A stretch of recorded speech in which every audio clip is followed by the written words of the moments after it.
Welcome back, college football fans. Week 12 and 13 of the season are officially in the books, and let me tell you, if you like offense, you're going to love this recap.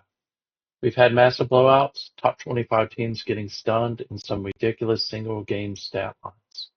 So grab your popcorn, because we're diving straight into the biggest wins and the most jaw-dropping performance over the last two seasons.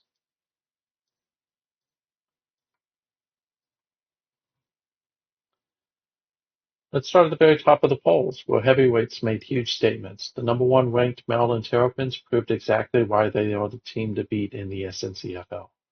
They absolutely dismantled Louisiana Tech 45-7. Maryland's quarterback Shaka Chung was virtually untouchable, throwing for an absurd 471 yards and four touchdowns. But right behind them, Stuart's number two UCLA wasn't about to be outdone. The Bruins destroyed Fresno State 58-13. Quarterback Roberts was a human cheat code, putting up 432 passing yards and four touchdowns of his own. And let's not forget about number three Michigan, also a Stuart team, rolling over Minnesota 38-17 behind Sumner's five touchdown passes. But it wasn't always going for the ranked teams. We had some massive shakeups this week. Scouters number 12 Oklahoma State went down hard to unranked Kansas State 28-25. Bama's Indiana played spoiler as well, pulling off a shocking 48-31 blowout over number 13 Iowa, coached by Kev, driven by Klein's super-efficient passing day. Out west, San Jose State stunned number 20 TCU 31-16, and Washington took down number 22 Stanford 41-30, thanks to a monster game from Huskies quarterback Newton, who aired it out for the 385 yards and four touchdowns. And who could miss Tony's exorcism of the University of Houston Cougars, who cruelly dealt him an exit from being considered for the playoffs last season? The Mustangs dropped 44 on the Cougars behind Roundtree's 124 yards with three touchdowns, locking its place in the AAC championship game and moving him a step closer to that coveted playoff spot. All right, let's talk about the games that had the scoreboard operators begging for mercy. If you missed Mountain West clash between number 21 Colorado State and beat Gorillas number 17 Wyoming, you probably missed the game of the year.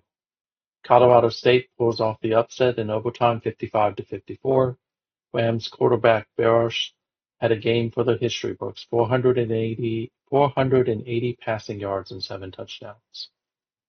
Yet before we move away from Week 12, we have to hand out some game balls to a few more stat monsters.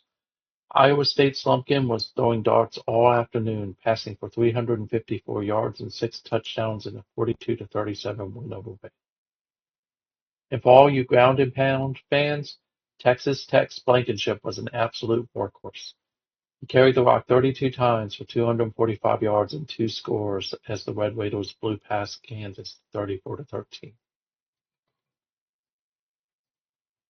Let's kick off Week 13 with the teams that absolutely broke the scoreboard. Down in the SEC, the 9-1 Georgia Bulldogs, coached by Shark, showed absolutely no mercy to Udo's Tennessee, hanging a massive 70 points on them in a 70-23 beatdown. Georgia's quarterback Renfro was the model of insane efficiency. He may have only completed 12 passes, but they went for 300 yards and five touchdowns. Out west, Nevada dropped a 66 burger on San Diego State, winning 66-31. Nevada's quarterback Thompson threw for a mind-boggling 600 yards in the win. Of course, the big win doesn't always have to be about throwing for 600 yards. Sometimes it's about pure domination on both sides of the ball. We had a massive shutout this week that deserves some love. Van's Memphis completely sunk Navy with a 52-0 destruction where the Memphis defense held the midshipmen under 200 yards of total offense on the day. Way to go, Van. Who were the gods of Week 13? We've already talked about one of them. If you want to talk about carrying a team, look no further than Nevada's quarterback Christopher Thompson. He absolutely torched the defense, throwing for 608 yards and an unbelievable 8 touchdowns. But it wasn't just through the air. Out west, in the Mountain West, we had two running backs show that running is still in style. New Mexico State's Tad Hammonds was a workhorse, taking 28 carries for 188 yards and 4 touchdowns. Wyoming's Robert Brooks also put on a clinic, making V. Grillo very happy, rushing for 184 yards and 3 scores while also catching a touchdown pass. And we can't ignore the defensive side of the ball. Southern Mississippi's Kenneth Stanton lived in the backfield, recording 6 tackles and a massive 5 sacks. Out at Stanford, David Beckel was a one-man wrecking crew, racking up 15 tackles, an interception, and a fumble. These last 2 weeks definitely delivered the goods, but Week 14 is all about one game. It's Maryland versus Michigan, Stuart versus his longtime nemesis. Michigan comes into this game with one of the top-ranked offenses and defenses. Maryland enters the game with a highly potent offense and the top-ranked defense. It's going to be snowing at Michigan Stadium, so don't expect to see an aerial assault this week. It's likely going to be ground and pound, and both teams have running backs that can do that. CPU likes Michigan by 2.5 points. What do you think? Who do you think will win this massive Big Ten matchup between two powerhouses? Whoever wins will get Kev in the Big Ten championship.